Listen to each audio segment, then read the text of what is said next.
देखो सब लोग ध्यान से देखना, सभी बेटा इधर देखो। आप चैप्टर का नेम है बेटा आपका पॉलिनोमियल, समझना ध्यान से। पॉली मतलब होता है बेटा मैनी,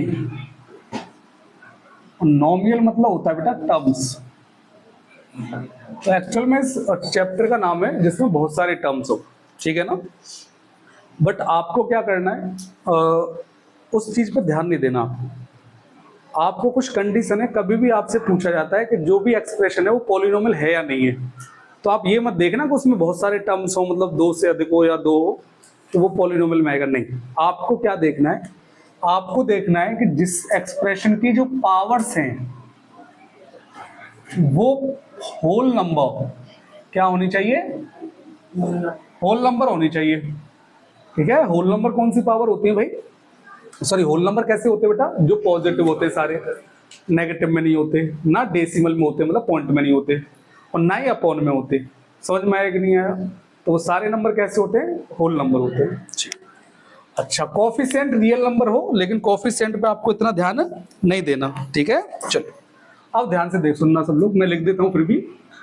जिसके कोफिशिएंट कैसे हो, रियल नंबर हो। कैसे हो बेटा, रियल नंबर हो। एग्जाम्पल बता रहा हूं आपको, जैसे 2x² प्लस 5x प्लस 4। गाल पे मैं सच बता रहा हूं, पढ़ते समय शांत रहा करो बिल्कुल, पहली बार नहीं पढ़ रहे हो आप। तो अब क्या करना है हमें, जैसे कोफिशिएंट तो ये हो गए 2, 5 एंड 4, तो कोफिशिएंट जो है वो हो गए 2, 5, 4। क्लियर है ना। तो ये सारे रियल नंबर हैं। अच्छा, और जो पावर्स हैं वो क्या है बेटा 2, और क्या बेटा 1, और क्या बेटा 0। क्यों, इसको आप ऐसे लिख सकते हो x की पावर 0, इसे बंद कर दीजिए। ठीक है, चलो तो पावर्स देखो होल नंबर है या नहीं, तो ये कैसा होगा बेटा, पॉलिनोमियल होगा। अच्छा, अगर सेकंड क्वेश्चन ये x² plus 5x plus 1/x, क्या ये पॉलिनोमियल है। अच्छा, क्यों नहीं है, क्योंकि आप इसको ऊपर ले जाएंगे तो क्या लिख जाओगे, x² plus 5x plus x की पावर माइनस, तो देखो -1 होल नंबर नहीं है, तो ये क्या पॉलिनोमियल होगा, तो ये पॉलिनोमियल नहीं होगा। समझ में आया कि नहीं आया। चलो डस्टर कहाँ है बेटा, अब ध्यान से समझना आप। देखिए अब आगे चलते हैं, पॉलिनोमियल का मतलब समझ में आ गया आपको, ठीक है। अब ध्यान से देखना, इसमें जो आप पढ़ोगे, देखो आपने टाइप्स ऑफ इक्वेशन पढ़ी होंगी। टाइप्स ऑफ इक्वेशन में आपको क्वाड्रेटिक इक्वेशन पढ़ा होगा। क्वाड्रेटिक इक्वेशन समझना ध्यान से, जो पॉलिनोमियल में हम लोग पढ़ेंगे वो क्वाड्रेटिक इक्वेशन पढ़ेंगे। एक्चुअल में ये इक्वेशन वो होती है जिसमें जो डिग्री होती है बेटा वो कितनी होती है, 2। डिग्री मतलब मैक्सिमम पावर, डिग्री मतलब मैक्सिमम पावर। अब सब लोग ध्यान से समझना, जैसे मैं एग्जांपल दे रहा हूं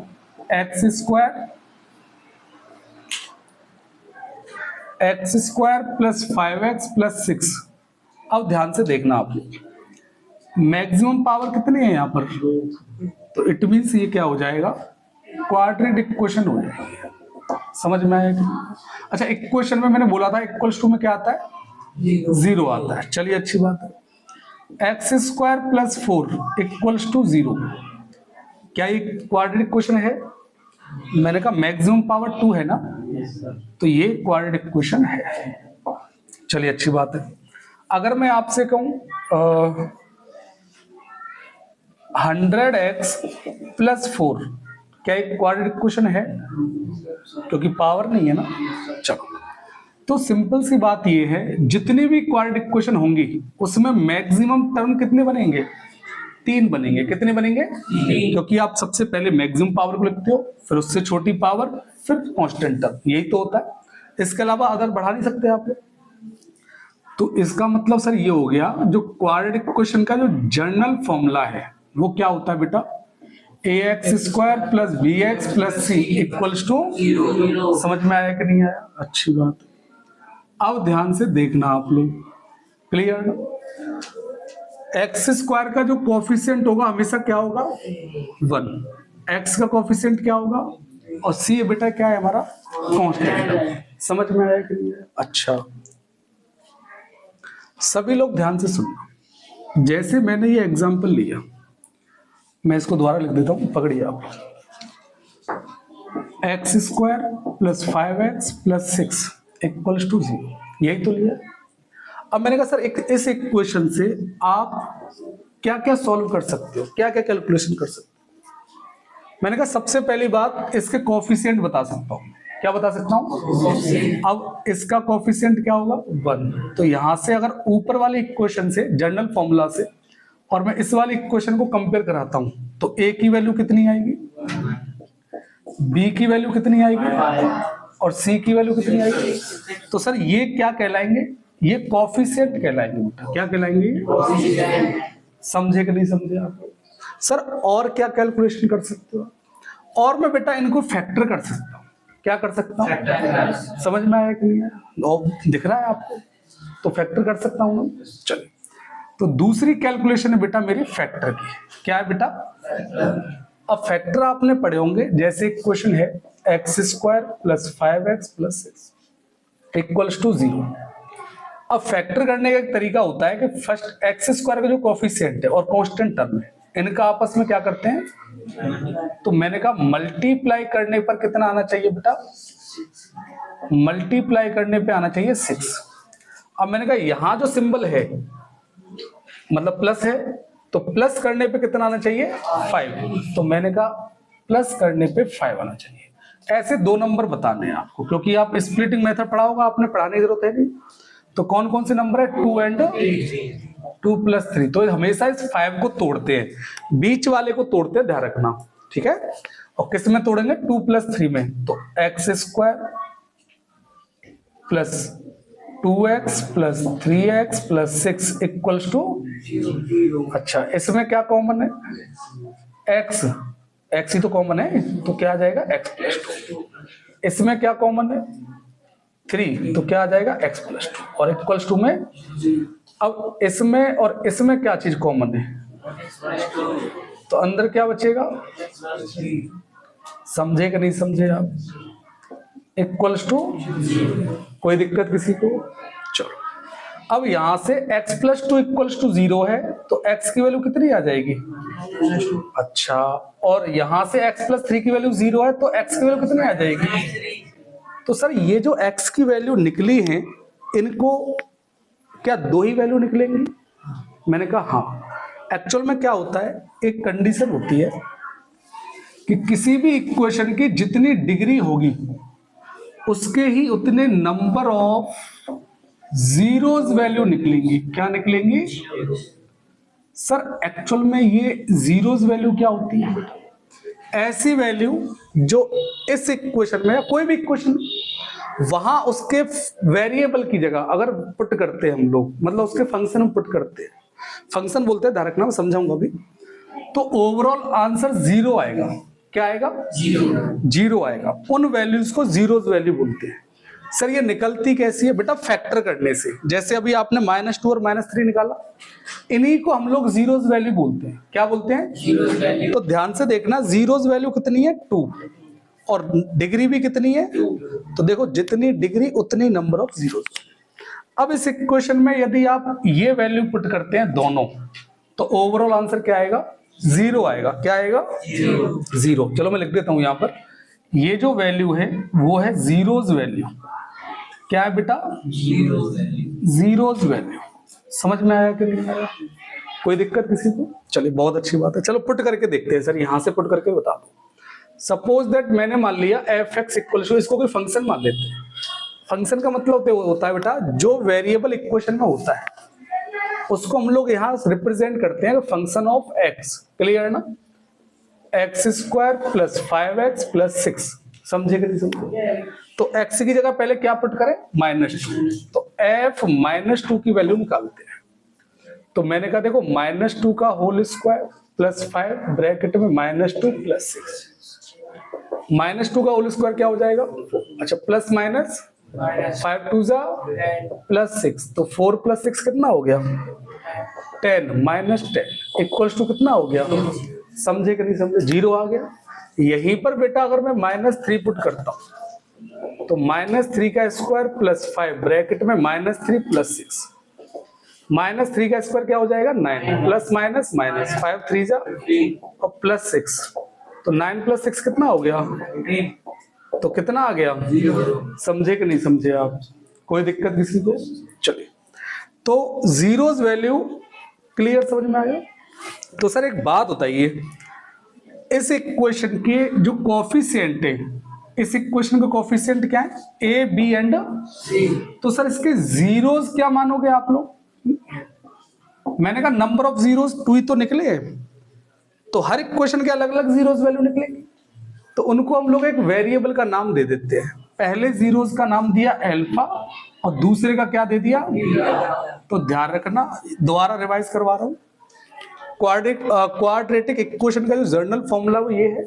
अच्छा, इसके कोफिशिएंट क्या है बेटा, एबीसी, क्या है बेटा, एबीसी जो है वो कोफिशिएंट है, मैंने कंपेयर करके बता दिया कि ये वैल्यू आपको कोफिशिएंट की उठानी है, ऐसे करके, ठीक है। अगर आप इसकी जीरोस वैल्यू फाइंड करते हो तो कैसे फाइंड करोगे आप लोग, फैक्टर से, कैसे फाइंड करोगे, फैक्टर, फैक्टर नहीं फैक्टराइजेशन बोलते हैं उस मेथड को बेटा, क्या बोलते हैं, हाँ फैक्टराइजेशन मेथड बोलते हैं। सर फैक्टर क्या होते हैं, एक्चुअल में ये दोनों लिखे हुए मल्टीप्लाई की फॉर्म में, इसे बोलते हैं बेटा फैक्टर, क्या बोलते हैं इसे, फैक्टर्स ये कहलाएंगे। अच्छा होते क्या है factors, those number that divides given number, मतलब ऐसे नंबर जो दिए गए नंबर्स को या इक्वेशन को कुछ भी हो उसको कंप्लीटली क्या कर दे, डिवाइड कर दे, तो उसे क्या बोलेंगे हम लोग, फैक्टर बोलेंगे। अच्छा फैक्टर करने से, फैक्टराइजेशन मेथड से हम लोग क्या निकाल लेंगे, जीरोस वैल्यू, क्या निकाल लेंगे, अच्छा नंबर ऑफ जीरोस किस पे डिपेंड होते हैं, डिग्री पर, जितनी डिग्री होगी उतने नंबर ऑफ जीरोस, तो इस इक्वेशन की डिग्री 2 है, तो देखो 2 जीरोस वैल्यू है अल्फा और बीटा।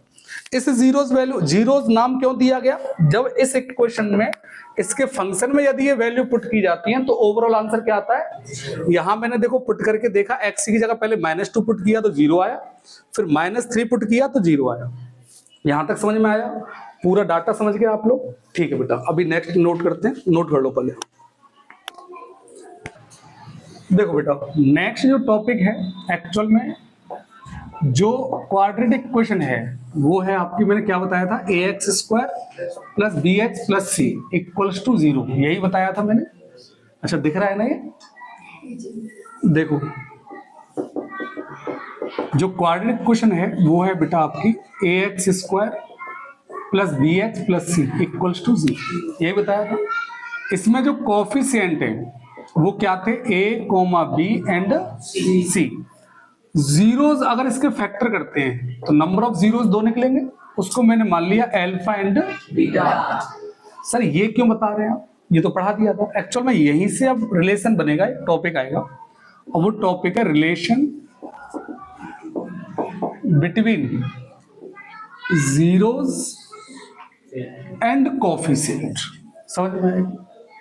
क्या रिलेशन है बेटा, पहला रिलेशन है सम का, किसका रिलेशन है, सम ऑफ जीरोस, इसमें क्या होता है अल्फा + बीटा = माइनस का b अपॉन, मतलब ऐसी इक्वेशन जहां जीरोस भी हो और कोफिशिएंट, तो कोफिशिएंट होगा -b और a और जीरोस हो गया ये, क्लियर है ना। इस रिलेशन को वेरीफाई कर लेंगे हम लोग। सेकंड देखिए आप, सेकंड होता है बेटा प्रोडक्ट ऑफ जीरोस, ये क्या होता है alpha × beta = c upon a, समझ में आया कि नहीं आया, कोई दिक्कत। अच्छा सपोज दैट क्वेश्चन देखते हैं हम लोग, एक एग्जांपल लेते हैं और उस एग्जांपल को समझना आप लोग। सपोज दैट कोई एक क्वेश्चन लिए हमने कि x² + 4x + 4 = 0। अब क्वेश्चन है फाइंड द रिलेशन, क्वेश्चन है फाइंड द रिलेशन, और किसके बीच में पूछ रहा है, जीरोस एंड कोफिशिएंट, समझ में, जीरोस के बीच में और कोफिशिएंट के बीच में। तो आपको करना कैसे, सुनना, आपको सबसे पहले ए बी सी की वैल्यू लिखनी है, और वो मैंने बता दिया, x² का कोफिशिएंट क्या होता है a, b का कोफिशिएंट क्या होता है 4 और c का कोफिशिएंट, चलिए बहुत अच्छी बात है। तो यहां से पहला रिलेशन किसका है, सम का। तो alpha plus beta equals to minus B, मतलब -4/1। तो कितना आ जाएगा, -4। दूसरा बेटा product of zeros, alpha into beta कितना होता है, C/, सी की वैल्यू कितनी है भाई, 4, और ए की वैल्यू कितनी है, तो कितना आ गया, प्लस का 4। समझ में आया कि नहीं? तो आप लोग रिलेशन फाइंड कर लोगे। चलिए फिर नेक्स्ट चलते हैं, सुन लो ध्यान से भी। अब वो बोलता है कि फाइंड द, देखो पहला क्वेश्चन हो गया, चलो दूसरा मैं यहां करवा देता हूं। सेकंड क्वेश्चन देखो यहां से बनेगा, फाइंड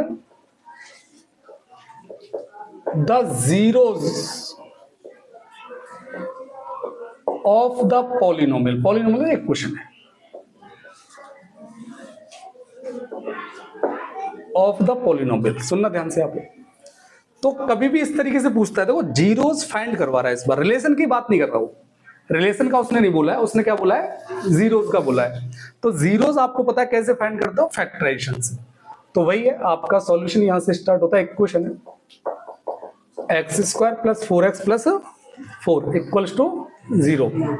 अब यहां से मैंने कहा मल्टीप्लाई करने पर 4 आना चाहिए, प्लस करने पर 4, ये जानते ही हो, वरना वैसे वीडियो डली हुई है मेरी, उसे देख लेना आप लोग एक बार। x² + 2x + 2x + 4 equals to 0। सब सुनो देखो लोग, यहां से आपने x लिया तो x + 2 + 2 x + 2 इक्वल्स टू 0। ये समझ में आया आपको? इन दोनों इक्वेशन में क्या कॉमन आ रहा है, x + 2। तो अंदर क्या बचेगा बेटा, तो यहां से x + 2 इक्वल्स टू 0, तो x की वैल्यू यहां से भी 0, तो इक्वल टू -2। तो ये दोनों निकल आए। अच्छा, ये अल्फा की वैल्यू निकल आई -2 और बीटा की वैल्यू भी। समझ में आया कि नहीं?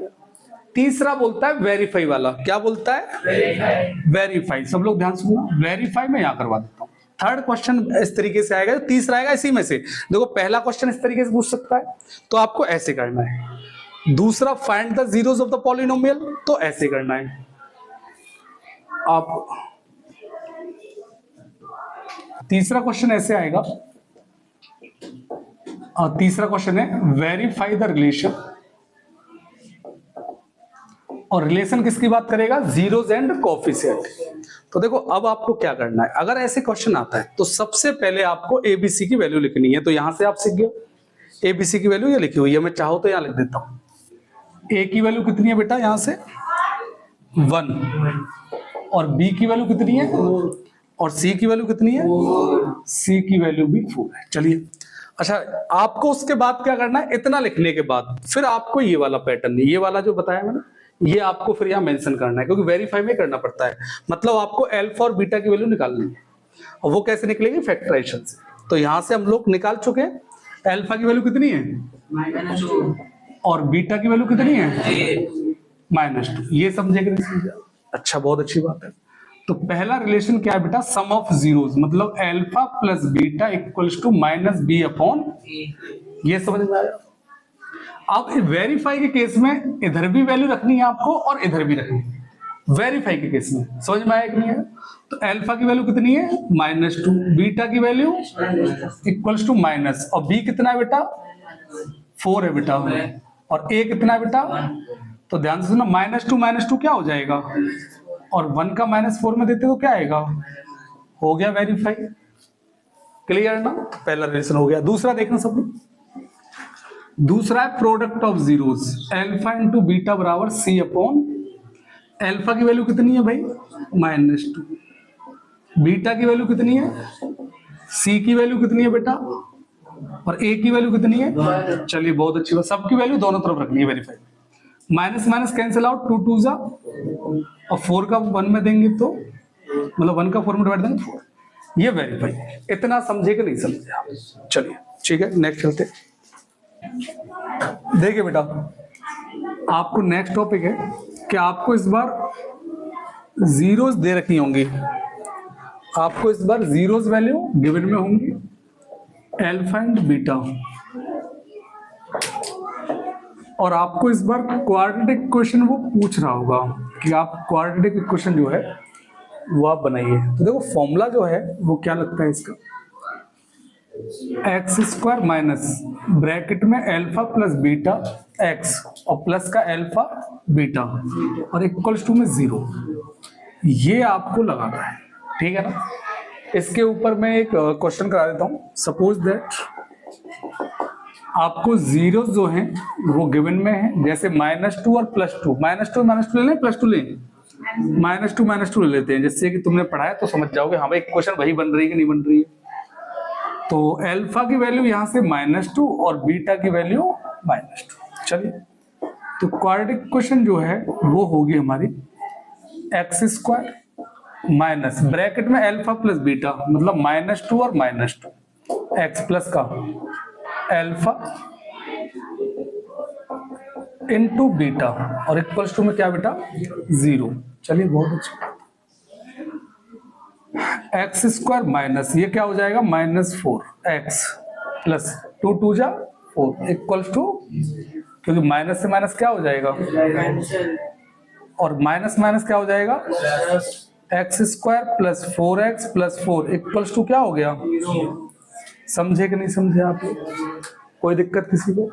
देखो अल्फा की वैल्यू -2, बीटा की वैल्यू -2, तो alpha plus beta x, alpha beta -2 into, तो माइनस माइनस क्या हो जाएगा -4 और ये कितना हो जाएगा 2 2 जा 4। चलिए माइनस माइनस क्या हो गया प्लस का 4 प्लस। क्लियर, समझ में आ गया? नहीं समझ में आया?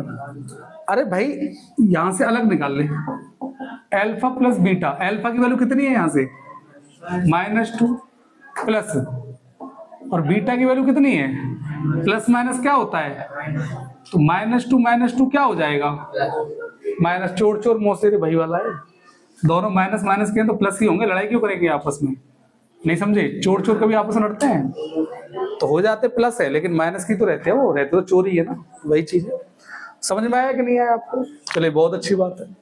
अब चलते हैं नेक्स्ट टॉपिक पर, ठीक है ना। आज ये हो गया हमारा, नोट करो से। आपका नेक्स्ट टॉपिक है, देखिए सब लोग, इस बार क्या होगा, आपको कोई भी क्वाड्रेटिक क्वेश्चन मतलब पॉलिनोमियल के टर्म्स में बोलेगा कि कोई भी पॉलिनोमियल आपको गिवन में है, और पॉलिनोमियल जो देगा वो किसकी फॉर्म में देगा, क्वाड्रेटिक क्वेश्चन की फॉर्म में, जिसकी डिग्री क्या होगी 2 होगी। तो सपोज दैट एक वही क्वेश्चन लेते जो हम लेके चल रहे हैं अभी तक, ये दिख रही है बेटा, देखना +4x + 4, क्लियर ना। अब क्या करना है, यहां से वो आपसे पूछेगा इक्वल्स टू 0 में लिख दे तू, यहां से वो पूछेगा कि find the value if the polynomial, देखो क्वेश्चन कैसे आएगा, if the polynomial 4x² + 4x + 4 has roots, और रूट्स क्या बोलेगा बेटा वो, has roots alpha and beta, okay, then find the value of 1/α + 1/β। इस तरीके से सुनो। सेकंड वो बोलेगा आपसे find the value of 1/α² + 1/β। Third वो आपसे पूछेगा α/β² + β/α²। ये तीनों बहुत इंपॉर्टेंट टॉपिक है, इनको सुनना ध्यान से, आप सुन रहे हो ना? देखो कभी भी इस तरीके से कुछ सॉल्व करना है तो मैंने आपको सिर्फ 2 ही रिलेशन बताए, एक तो सम वाला और एक प्रोडक्ट वाला, यही बताया था ना। ठीक, सम में मैंने क्या बताया था कि alpha plus beta equals to क्या होता है भाई, हाँ -b/a। तो ध्यान सुनना, देखो करना कैसे वो समझा रहा हूं। एक्चुअली मैं सोच रहा हूँ यही साइड से पर लिख दूं, तो देखो सॉल्यूशन में यहां से करूंगा स्टार्ट। सबसे पहले ABC की वैल्यू लिखूंगा मैं और C इक्वल्स टू, यहां से A की वैल्यू कितनी आएगी बेटा, अच्छा तीनों 4 नहीं बेटा, एक 4 लेके चलते हैं, क्योंकि पहली वाली इक्वेशन में यहां 4 नहीं था। तो A की वैल्यू 1 और B की वैल्यू 4 और C की वैल्यू 4। चलिए, तो अल्फा प्लस बीटा की वैल्यू निकालते हैं, हर बार केस में यही करना है आपको, इसकी वैल्यू तो निकालनी है सबसे पहले, अल्फा प्लस बीटा की और अल्फा बीटा की। प्रश्न जाओ बाहर बोल के, तो वैल्यू क्या, इसका फॉर्मूला क्या होता है -b/a, तो -4/1 कितना आ जाएगा -4। अच्छा चलो लिख देता हूं, फॉर्मूला लिख देता हूं, -b/a मतलब -4/1, तो कितना आ गया -4। अल्फा इंटू बीटा बराबर होता है c/a, तो c की वैल्यू कितनी है बेटा 4 और a की वैल्यू तो कितना आ गया, तो सर यहां से अल्फा प्लस बीटा बराबर -4 और अल्फा इंटू बीटा बराबर प्लस का 4। ये समझ में आया कि नहीं आया? कोई दिक्कत? चलिए अब मुझे क्या करना है, देखो इतना तो सारे क्वेश्चंस में करना है, तीनों क्वेश्चन में कॉमन है, ये तो करना है आपको। अब सुनना ध्यान से, आपको इसकी वैल्यू निकालनी है। तो सुनना, नॉर्मली कैलकुलेशन जो होती है वही करते हैं। सबसे पहले डिनोमिनेटर का एलसीएम क्या बेटा, अल्फा बीटा, इसका इसमें डिवाइड देंगे तो बीटा आएगा और फिर क्या आएगा बेटा, अल्फा। अब बीटा प्लस अल्फा को अल्फा प्लस बीटा भी तो लिख सकते हो आप लोग, तो सपोज दैट लिख दिया मैंने alpha plus beta upon alpha beta. इस केस में हमेशा ध्यान रखना, जब भी आप कैलकुलेशन करो तो सारे नंबर्स को अल्फा प्लस बीटा और अल्फा बीटा मतलब जितने जीरोस होंगे इसी फॉर्म में चेंज करना है। तो यहां तो पहले से चेंज हो गया, कोई दिक्कत ही नहीं हुई। ऐसा क्यों? क्योंकि आपको वैल्यू सिर्फ इन दोनों की ही पता होगी, ठीक है ना। चलो अल्फा प्लस बीटा की वैल्यू वहां से कितनी है, 4 -4 अपॉन अल्फा बीटा की वैल्यू कितनी है बेटा, 4। तो कितना आ जाएगा, ये इसका आंसर हो जाएगा। समझ में आया कि नहीं? चलो आया क्या बेटा, नहीं आया? देखो सबसे पहले ये दोनों है, ये दोनों की वैल्यू आपको पता है, तो एलसीएम में हमेशा इन दोनों का मल्टीप्लाई कर देना है जिसकी वैल्यू में नहीं पता। मतलब सिंपल से होते वेरिएबल जिनके फैक्टर नहीं हो सकते, बस इतना मान लो आप। अब इसका इसमें डिवाइड देंगे तो बीटा बचेगा, बीटा का ऊपर मल्टीप्लाई, बीटा बन जाए बीटा, प्लस होता है तो प्लस। अब बीटा से बीटा का डिवाइड इसमें देंगे तो बीटा कैंसिल हो जाएगा, अल्फा इंटू 1 तो अल्फा हो गया। Beta plus alpha, alpha plus beta लिख सकते हैं हम लोग, 2 + 3 या 3 + 2 5 ही आना है। चलो तो इसकी वैल्यू हमें पता है वहां से -4 और इसकी वैल्यू 4, तो कितना आ गया, -4। नेक्स्ट बेटा ऐसे करते हैं हम लोग, सेम कंडीशन है, एलसीएम लेना है। तो दोनों का एलसीएम क्या आ जाएगा, अल्फा स्क्वायर और बीटा स्क्वायर। ऊपर लिख जाएगा बेटा alpha square plus beta square, वैसे आएगा beta square plus alpha square, पर आगे पीछे मैंने पहले से लिख दिया है। अच्छा देखो अब इसको चेंज करने में मुझे चेंज करना है किसमें, अल्फा प्लस बीटा और अल्फा बीटा। तो ध्यान से सुनना, ये फॉर्मूला होता है इसका, अल्फा प्लस बीटा का होल स्क्वायर माइनस का 2 अल्फा बीटा। मतलब आपको ए स्क्वायर, जैसे ए स्क्वायर प्लस बी स्क्वायर का फॉर्मूला लिखना है, तो आप a प्लस बी का होल स्क्वायर माइनस 2ab लिख सकते हैं। कैसे लिख सकते हैं कि इसका आप होल स्क्वायर खोलोगे तो a square plus B square plus 2ab और ये माइनस 2ab, तो इससे कैंसिल आउट हो जाएगा, यही तो बचेगा। तो आप ऐसे लिख सकते हैं। सर ऐसे लिखने में फायदा क्या हुआ, क्योंकि ये प्लस में आ गया और ये प्रोडक्ट में आ गया, मतलब सम में प्रोडक्ट मुझे चेंज करना है। अच्छा इसको सर कैसे लिखोगे, मैं इसको ऐसे लिख दूंगा अल्फा बीटा का होल स्क्वायर। ये समझे कि नहीं समझे भाई, दोनों का स्क्वायर है तो एक साथ स्क्वायर लिख सकते हैं हम लोग, मैंने बताया था exponent chapter. Alpha plus beta की वैल्यू कितनी है, -4, इस पूरे का whole square -2 into alpha beta की वैल्यू कितनी है 4 अपॉन अल्फा बीटा की वैल्यू 4 इस पूरे का होल स्क्वायर। चलिए -4 का स्क्वायर कितना हो गया 60, माइनस 2 4 से कितना हो गया, और 4 का स्क्वायर कितना हो गया, चलिए 16 - 8 कितना होता है बेटा, अपॉन 16, 8 से कैंसिल आउट कितना 1/, यही आपका आंसर हो गया। समझे कि नहीं समझे, कोई दिक्कत किसी को? चलिए अब इसको करते हैं बेटा, थर्ड वाले क्वेश्चन को, ये यहाँ कैंसिल हो गया, ठीक है। चलो अब इसमें क्या करना है, सेम कंडीशन है, दोनों का एलसीएम अल्फा स्क्वायर और बीटा स्क्वायर, समझ में आ रहा है। अब बीटा से बीटा स्क्वायर कैंसिल हो गया तो क्या बचेगा, और ऊपर अल्फा ऑलरेडी है तो क्या बन जाएगा plus, same condition alpha square से अल्फा स्क्वायर, बीटा स्क्वायर, और बीटा से बीटा में जाएगा तो बेटा बीटा क्यूब, कोई दिक्कत। अब यहां से सर इसका फॉर्मूला सेम स्क्वायर वाला जैसे मैंने बनाया था ना, ऐसे इसका बना देंगे a प्लस बी के होल क्यूब से, क्या कि अल्फा प्लस बीटा का -3 अल्फा बीटा और ब्रैकेट में अल्फा प्लस, ये फॉर्मूला मैंने सेम स्क्वायर वाले के पैटर्न से लिखा है, इसको मैं लिख दूंगा अल्फा बीटा का होल स्क्वायर। ये समझ में आएगा। अब देखो सारे टर्म्स चेंज हो गए, अल्फा प्लस बीटा और alpha into beta. Alpha plus beta की वैल्यू कितनी है बेटा, -4 का होल क्यूब -3, प्रशांत जाओ दोबारा से, 3 अल्फा बीटा की वैल्यू कितनी है 4 और अल्फा प्लस बीटा की वैल्यू -4 अपॉन अल्फा बीटा का स्क्वायर मतलब 4 का स्क्वायर। समझ में आया कि नहीं आया? चलो, -4 का होल क्यूब मतलब 64 माइनस का भाई 4 इंटू 4 क्या होता है? 4 4 जा 16 और 16 4 जा 64। माइनस माइनस क्या हो जाएगा? 3 4 जा 12 और 12 4 जा 48 अपॉन 4 का स्क्वायर कितना हो जाएगा? 60। वेरी गुड, ध्यान से देखना। -64 में से 48 माइनस करो तो कितना आएगा बेटा? ये आ जाएगा 6 और ये 1। माइनस का 60 नहीं आएगा, चलो अपॉन का बेटा 60, इससे कैंसिल आउट कितनी आएगी वैल्यू? समझे कि नहीं समझे? अब देखो जहां तक जितने टॉपिक थे मैंने इस पॉलिनोमियल में कवर कर दिए। अब number of question, number of, बैठ जाइए, नंबर ऑफ क्वेश्चंस जो हैं वो थोड़े चेंज होंगे। कभी अभी क्या दे देगा वो, जैसे ए एक्स स्क्वायर, जैसे ये दिया हुआ है क्वेश्चन, यहां वो ऐसे दे सकता है A X square plus B X plus C, मतलब जनरल फॉर्मूला दे सकता है जो कि आरडी में दिए हुए हैं। तो वहां आपको ए बी सी की वैल्यू पुट करनी पड़ेगी। उसमें क्या होता है, कैलकुलेशन थोड़ी हार्ड हो जाती है, लेकिन कैलकुलेशन अच्छी होगी तो आप सारे क्वेश्चन कर लो सारे। तो मैंने जितने भी टाइप के क्वेश्चन थे वो सारे करवा दिए। इससे क्या है, आप एनसीईआरटी आरएस तो कर लोगे, बस आरडी को भी कर लोगे, बस थोड़ा उसमें अपनी कैलकुलेशन को इंप्रूवमेंट करना है, आप उसे भी कर लो। समझ में आ रहा है कि नहीं आ रहा है? पक्का समझ में आ रहा है? और देखो फिर बोल रहा हूं, 10th क्लास के लिए बहुत इंपॉर्टेंट समय है, बहुत ही ज्यादा इंपॉर्टेंट। अभी भी जो बच्चे सोच रहे हैं कि हम अभी आगे बहुत टाइम पड़ा हुआ है, मैं बता दूं सिलेबस आपका सितंबर अक्टूबर तक खत्म करना है हमें, तो वही 4-5-6 महीने करीब है, और 5 महीने में पूरा 10th का सिलेबस खत्म करना बहुत बड़ी बात है। तो अभी से आपको शुरुआत करनी, और कोई भी दिक्कत है आप लोग पूछिए टीचर से।